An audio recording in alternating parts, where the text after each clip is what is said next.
अगर मैं medium term outlook की बात करूँ तो मैं शेयर बाज़ार के रिलेटेड न्यूट्रल है मेरा स्टांस। मैं ज़्यादा पॉजिटिव या ऑप्टिमिस्टिक नहीं हूँ और ज़्यादा पेसिमिस्टिक भी नहीं हूँ, क्योंकि काफ़ी सारे ऐसे सेक्टर्स हैं जो मुझे लगता है कि बहुत ही ओवर वैल्यूड है।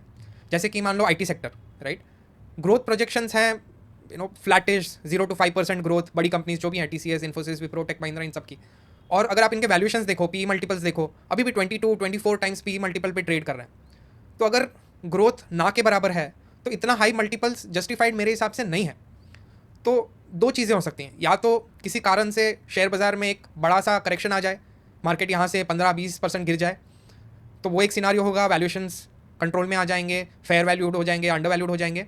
और दूसरा सिनारियो है कि बिकॉज लिक्विडिटी इतनी हाई है, आप देखो रिटेल इन्वेस्टर्स पैसा पंप कर रहे हैं via SIPs, via ad hoc investments, DIIs पैसा पंप कर रहे हैं, जो भी कॉर्पोरेट्स हैं वो लोग भी अपना पैसा शेयर बाज़ार में काफ़ी हिस्से तक पार्क कर रहे हैं।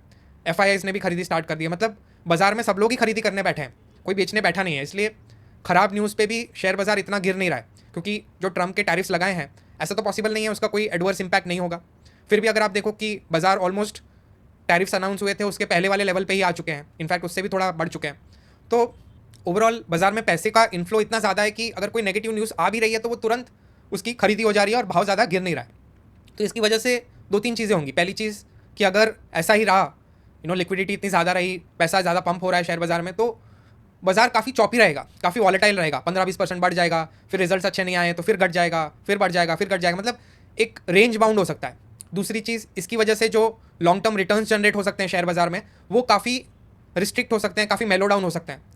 कोविड के बाद से जो लोगों को 18-20-25% एनुअल रिटर्न्स देखने की आदत थी, अब वो शायद मुमकिन ना हो पाए। शायद बाज़ार 12-13-15% on an average annual returns दे, जो कि फिर भी बाकी सारे एसेट क्लासेस से अच्छा है, लेकिन काफ़ी वॉलेटाइल हो सकता है, काफ़ी चॉपी हो सकता है मार्केट्स। और तीसरी चीज़, बाज़ार के रिटर्न्स काफ़ी नैरो डाउन हो सकते हैं। उन्हीं सेक्टर्स, उन्हीं स्टॉक्स में अच्छा रिटर्न्स मिल सकता है जो अच्छा ग्रोथ, अच्छा रिजल्ट्स परफॉर्म कर रहे हो। ऐसा काफ़ी स्टॉक पिकर्स मार्केट हो सकता है कि जो लोग अच्छे स्टॉक्स, अच्छे सेक्टर्स को सिलेक्ट कर पाएँ, उनको ही अच्छे रिटर्न्स मिले। कोविड के बाद से जैसा हो रहा था कि आप कोई भी स्टॉक ले लो, अच्छे रिटर्न्स मिल रहे हैं, वो शायद ना हो। तो इन सिनारियों में बहुत ज़रूरी है कि आप जो स्टॉक्स खरीद रहे हो वो हाई क्वालिटी स्टॉक्स ही खरीदें, लो क्वालिटी स्टॉक से बाहर आ जाएं, बिकॉज अगले कुछ टाइम के लिए मार्केट्स काफ़ी चॉपी रह सकते हैं। तो बहुत ही ज़रूरी है कि आप हाई क्वालिटी, अच्छे ग्रोथ स्टॉक्स और सेक्टर्स में इन्वेस्ट करें, लो क्वालिटी स्टॉक से बचें।